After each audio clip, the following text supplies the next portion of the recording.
సినిమాల్లో హైందవ ధర్మం మీద దాడి ఎలా జరుగుతుంది, హైందవ ధర్మ హననం ఎలా జరుగుతుంది అనేది ఒక 3 కోణాల్లో 3-4 ఉదాహరణలో క్లుప్తంగా విభజించి వివరించే ప్రయత్నం చేస్తాను. ఇక్కడ దాడి 3 కోణాల్లో జరుగుతుంది.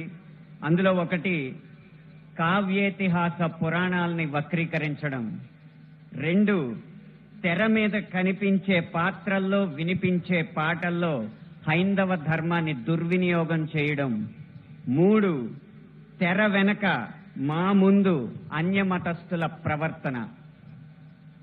ఈ 3 అంశాల్లో మొదటిది కావ్య పురాణేతిహాసాల వక్రీకరణ. వాల్మీకి రామాయణం, వ్యాస భారతం భారత సాహితీ వాన్మయ శరీరానికి 2 కళ్ళ లాంటివి.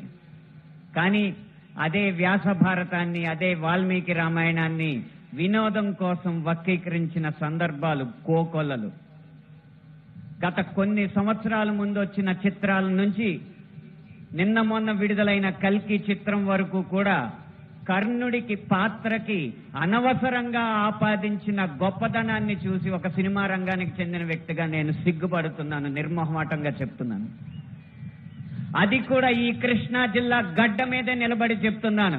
అప్పటి చిత్ర దర్శకులు, ఇప్పటి చిత్ర నిర్మాతలు ఇదే జిల్లా వారికి చెందిన వారైనా సరే పొరపాటు అని మనం చెప్పకపోతే ఈ హైందవ ధర్మంలో పుట్టినట్టు కాదు, ఈ హైందవ ధర్మాన్ని ఆచరించినట్టు కాదు, హిందువుగా ప్రకటించుకోవడం వ్యర్థం అని చెప్పి ఘంటాపథంగా తెలియజేస్తున్నాను.